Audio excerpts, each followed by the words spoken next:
and Craig Smoak.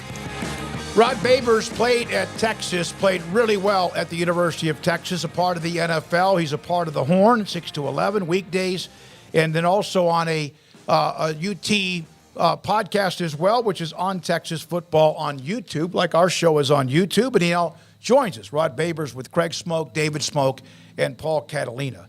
Rod, you know the desert that they've been in and the when is it going to turn the corner? Why now? Why does it seem like this actually, with what they did in Tuscaloosa, is the real deal? Yeah, it does feel different, right? First of all, thank you, gentlemen, for having me on. I appreciate it. It does feel different, right? And I think because, first of all, is there a tougher place to win in the country than in Tuscaloosa versus a Nick Saban coach team? I don't know if there's a tougher place to win in America in college football. So, number one, that gives us some substance right there. But we watched also Quinn Ewers have this moment where he went from, caterpillar to butterfly right before our very eyes. That's the best game that I've seen Quinn Ewers play, best game that most Longhorn fans have seen him play. And you go look at the quarterbacks that have been able to beat Alabama in Tuscaloosa since 2009 or whatever it is, 2008, I believe it was. And you're talking about guys like Joe Burrow. You're talking about Cam Newton. Johnny Manziel did it with his Heisman campaign. Not a lot those quarterbacks, that's one of the common denominators, right? You go into Alabama to beat Nick Saban, your quarterback's got to have a hell of a night. He's got to have a transcendent performance, and we got that from Quinn Ewers. But also, you beat Bama on the line of scrimmage. That was also a big thing. I think they had 5 sacks. And actually, I counted on rewatch. They missed 3 or 4 sacks. They didn't allow a sack, which honestly, guys, it's one of the craziest. I'll give you the stat that I have since Texas offensive line is the only group since 2014 that allowed fewer than 3 quarterback pressures and 0 sacks in a game against Alabama. That just doesn't happen. Guys, Rice had more pressures, more sacks, and more quarterback hits against Texas than Alabama did. I think it just tells us they didn't do much preparation for Rice. But still, it's just amazing what they went in there and did and how they executed as a team overall. Rod, this is a locker room that forever had maybe entitlement culture issues that was riding high off of just being Texas Longhorns. And I just talking to some guys I know that played on those 05 teams and being around, there was some times that some of the older guys had to go in and say, look, guys, you haven't earned anything yet. How was Steve Sarkisian able to be the guy who finally kind of convinced this locker room, go earn this on your own and you can be great on your own, as opposed to trying to ride the coattails of something that happened 18 years ago? Yeah, you're right. It is different, and give Sark a lot of credit, right? Sark's done a great job of building the culture here at Texas. You can look at their transfer portal numbers. Just everybody has attrition and loses guys, but keep the number of quarterbacks they've been able to keep is amazing. The NIL is a big part of that, but you can also argue it's harder than ever to build a positive culture in college sports with the NIL being inextricably linked to the transfer portal. So I'll give Sark a ton of credit, man. And by the way, he said he started with that 5-7 season. He said he had to do it that way to build the foundation right. He said he probably could have won 1 or 2 more games, but he didn't want to cheat the rebuild to protect it. And he has, he says, and he gives a lot of props to Nick Saban. He built it in the Bama model. And you're right, the guys, they're not falling for the old, the rat poison, as Nick Saban said. As a matter of fact, Jalen Ford, he actually tweeted out. Go look at his tweet that he had. He had a tweet referring to the rat poison. He actually had a tweet referring to the rat poison. And he said in the tweet, I believe, I've heard enough. I'm not falling for the rat poison. We put up a little emoji of a rat. We showed that. I'm glad you brought that up in case we didn't, but we actually put that up because I noticed that, and you're exactly right. He did put that up there. Yeah, and Rod, there's also Quinn being asked in the postgame, is Texas back? And he paused for a second and thought better and had a smart answer of not going there. And just with him in particular, what a game for him on Saturday night. There's few prospects who have had as much hype before they've even played it down. There's others similar, but he had such an immense amount of pressure on his shoulders before the very first snap. To see how he's grown over the last year and to see him seemingly take a huge step up on Saturday night and be every bit of that 5-star, player that people thought he was going to be. How much did he grow up, or how big of a step did he take in your eyes on Saturday? It was a huge step. It really was. He had 0 turnover-worthy plays. If you look at the Pro Football Focus numbers, and give the offensive line credit, they kept him clean. Stark called an amazing game. It was a master class in play calling and in game planning against Alabama. But yeah, it seems to me that, for Quinn Ewers, for those who haven't followed him closely here at Texas, the deep ball had become an area of criticism for the Longhorn fan base. He was actually, I think, 1 of 15 prior to that Alabama game on his last 15 passes of 20 yards or more down the field. And it is an integral part of Stark's offense. You saw it in that Alabama game, right? That they threw 8 deep balls. They completed 3 of them, had 2 PIs. It's a big part of Stark's offense. And Quinn Ewers just wasn't really good at it. They weren't connecting or converting the deep ball.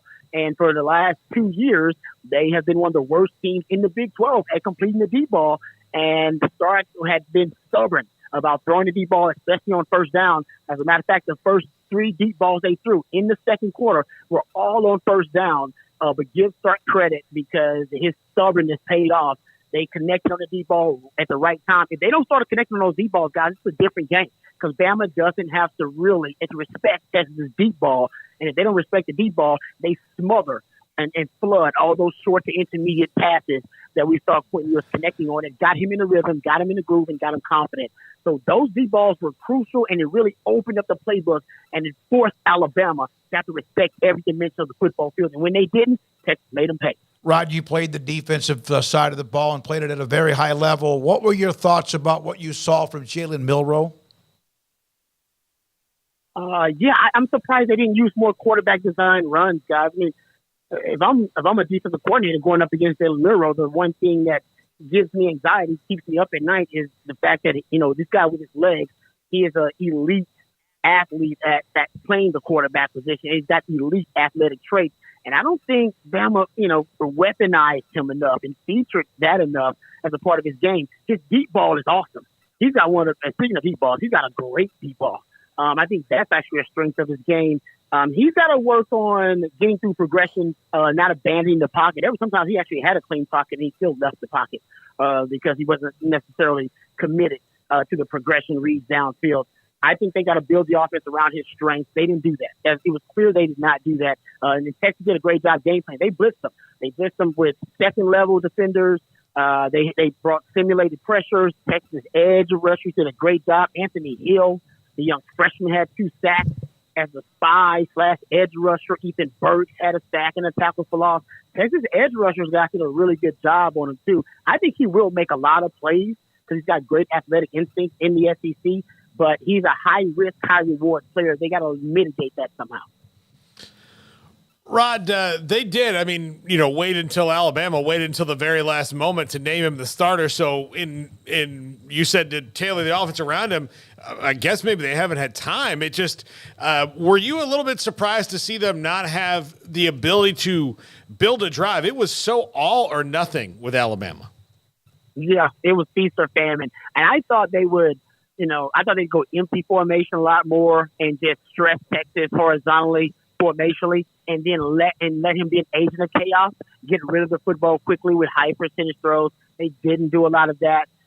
Didn't see a lot of quarterback designed runs for him.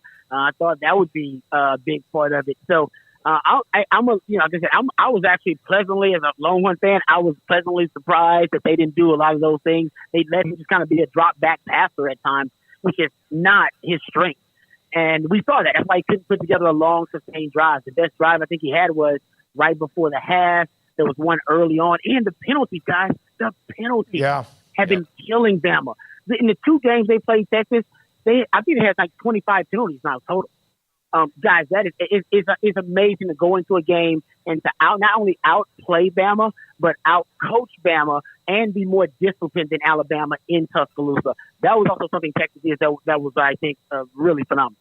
Rod, so much was talked about during the offseason about the talent acquisitions, and you know how it is. You mentioned Texas and talent, and sometimes eyes will roll, but it did feel like, man, you really look across the board. It's like, where are the weaknesses here? And, I mean, to see Mitchell and Sanders and Worthy and, other Whittington on a couple of throws, to see Ewers' talent and so on and so forth. I mean, just an embarrassment of riches, Sark. And how do you pick your poison if you're opposing teams moving forward? That's exactly right. And that's why in that game, guys, they threw the football. They threw it, I think, 37 times. But you guys saw it in the first three quarters, probably 3.5 quarters.